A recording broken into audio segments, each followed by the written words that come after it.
Attention, cette émission est laissée à la discrétion de l'auditeur. Les propos et les opinions peuvent choquer. Oreilles sensibles s'abstenir.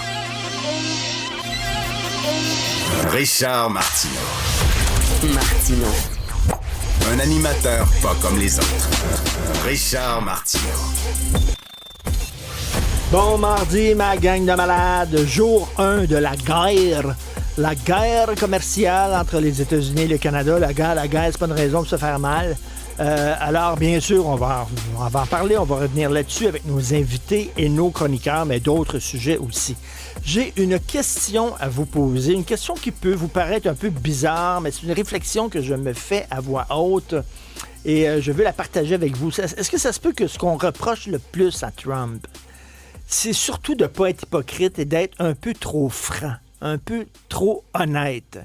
Parce que, tu sais, tous les pays défendent leurs propres intérêts. Le président du Danemark va défendre les intérêts du Danemark avant les intérêts des autres pays. Le premier ministre du Canada va défendre les intérêts du Canada avant de défendre les intérêts des autres pays. C'est normal. Les États-Unis ont tout le temps défendu leurs intérêts d'abord et avant tout. Tout le temps. Mais les autres présidents précédents, ils cachaient ça un peu. Ils cachaient leur égoïsme sous une belle couche d'altruisme. Tu sais, par exemple, au lendemain de la Deuxième Guerre, les Américains ont dit aux pays européens qui étaient détruits là, par la guerre, ils ont dit, on va vous aider, le plan Marshall, là, on va vous donner des gonzillions de dollars, puis on va vous aider à reconstruire vos villes. Tu sais, ça, c'était le côté altruiste. On pense aux droits, à la liberté, aux démocraties, aux autres pays. Mais dans le fond, là, ce qu'ils voulaient, c'est ils voulaient s'imposer, ils voulaient ouvrir de nouveaux marchés. Tu sais, ce sont les grosses entreprises américaines qui ont obtenu surtout les contrats de reconstruction en Europe, des gros contrats faramineux. Ils ont fait énormément d'argent avec ça. Par exemple, les Américains ont fait signer aux Français là, un contrat en disant maintenant les films américains, vous allez les prendre, vous allez les mettre dans tous les cinémas français. On va faire de la propagande pro-américaine dans vos théâtres. Il y avait quasiment plus de place pour les films français. Ce n'était que des films américains parce que c'était une condition de leur aide. Tu sais, tous les présidents américains ont fait ça.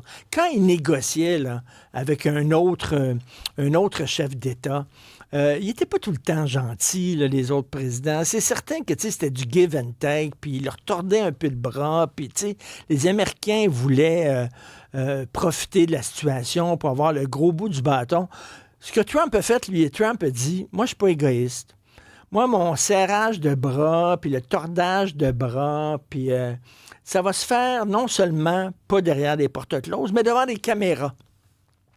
Puis je vais vous montrer qu'est-ce qui se passe dans une cuisine quand on fait de la diplomatie, tu sais. Au lieu de se cacher, là, tu sais, quand tu vas dans un restaurant, là, tu veux pas voir là, le restaurateur préparer son plat, tu veux le manger, tu sais, parce que quand il prépare son plat, c'est un peu dégueulasse, là.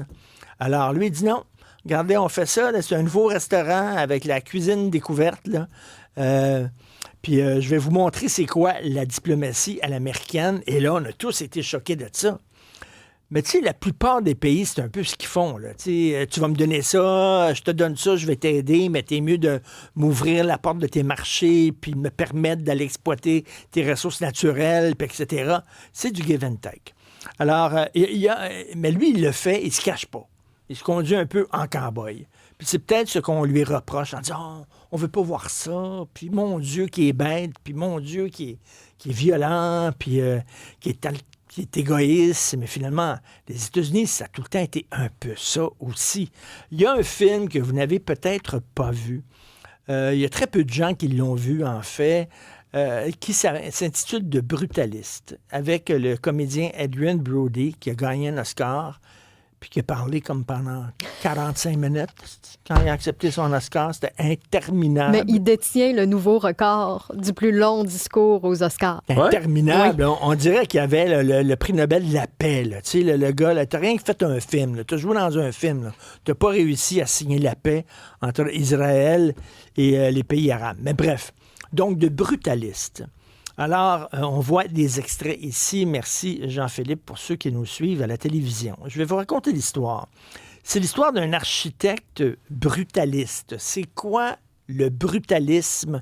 Le brutalisme, c'est un style d'architecture.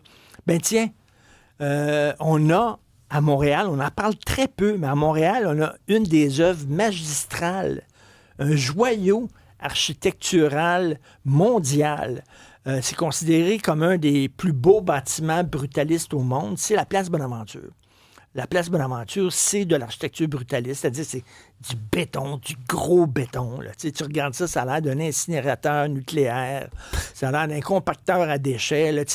Nos cégeps puis nos écoles polyvalentes sont toutes construites dans le style brutaliste. Lucam, là, un gros carré brun. Ça, c'est brutaliste à souhait, ça? Exactement, voilà. Avec du gros béton armé, puis tout ça. Là. Bon, alors lui, il est spécialisé dans le style brutaliste, donc ça s'appelle The Brutalist, et c'est un juif allemand. Pendant la Deuxième Guerre, sous le régime nazi, il se fait foutre dans un camp de concentration parce que, entre autres, il est juif, puis on considère qu'il fait de l'art dégénéré.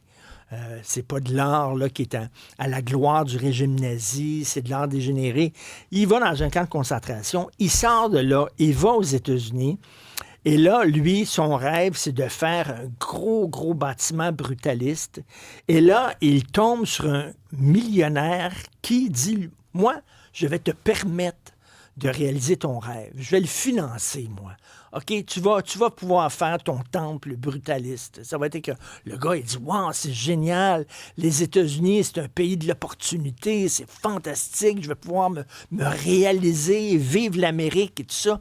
Et il se rend compte, finalement, que le millionnaire pour lequel il travaille, ben c'est un peu un genre de dictateur, puis qu'il doit faire comme lui veut, puis si lui, l'architecte, veut une fenêtre à gauche, puis le millionnaire veut pas, puis la fenêtre va être à droite, parce qu'elle sera pas carrée, elle va être ronde, puis lui est obligé d'accepter les conditions, sinon, à un moment donné, il se pogne avec son mécène, son millionnaire, et le gars détruit sa carrière, en disant, là, regarde, t'en aurais plus de carrière d'architecte, rien, et là, le gars devient quasiment sans-abri. Et ça montre les deux visages de l'Amérique. C'est pour ça que je vous parle de ce film-là. Les deux visages de l'Amérique, c'est d'un côté, l'Amérique offre des opportunités extraordinaires aux gens. Hein? Y a des gens qui étaient des super pauvres qui sont devenus des multimillionnaires. Il y a des gens qui étaient inconnus au bataillon. Ils vivaient in the middle of fucking nowhere. Ils venaient dans des familles de hillbilly. Et maintenant, ce sont des grosses vedettes internationales. Pensez aux rappeurs, par exemple, qui étaient souvent des anciens bandits dans des ghettos épouvantables et qui maintenant font des gonzillions de dollars. C'est ça, les États-Unis, mais c'est aussi un pays qui, tout en célébrant, autant ce pays-là peut célébrer la réussite, autant ce pays-là peut se montrer impitoyable envers les gens qui échouent, envers ceux qui ratent leur coup, envers ceux qui ne rentrent pas dans le moule. Et c'est ce que montre le brutaliste, et c'est pour ça que ça s'appelle le titre Deux sens. Le brutalisme, l'architecture brutaliste, mais en même temps, les États-Unis peuvent être brutalistes. Et c'est ce que Trump est. Trump, les États-Unis, c'est good cop, bad cop. C'est FDR, Franklin Delano Roosevelt, qui a aidé les pauvres pendant la crise économique, qui a sorti les gens de la misère, qui avait la main sur le cœur, qui était généreux. Et c'est Donald Trump aussi. Ce sont ces deux visages-là. Et là, actuellement, on voit un visage de l'Amérique qui a toujours été là, mais qui a souvent été caché. Mais là, on le voit soudainement au grand jour. Ça nous pète en pleine face et on se dit c'est épouvantable, mais l'Amérique de Donald Trump a toujours existé, a toujours cohabité avec une autre Amérique. Donc là, on est face à l'Amérique brutaliste et c'est ce qui arrive actuellement. C'est une Amérique qui traite le perdant de la guerre avec la Russie comme un moins que rien, un tout nu, t'es un loser, tu vaux pas de la merde, tu vas t'asseoir puis tu vas faire comme on veut. Puis c'est un pays qui traite un pays ami, le Canada, comme étant un adversaire redoutable et un ennemi qu'il faut écraser. Donc, on dit, mon Dieu, c'est une nouvelle face de l'Amérique qu'on ne connaissait pas. Ben non, c'est rien qu'on l'a oublié. Cette face-là de l'Amérique a toujours été présente.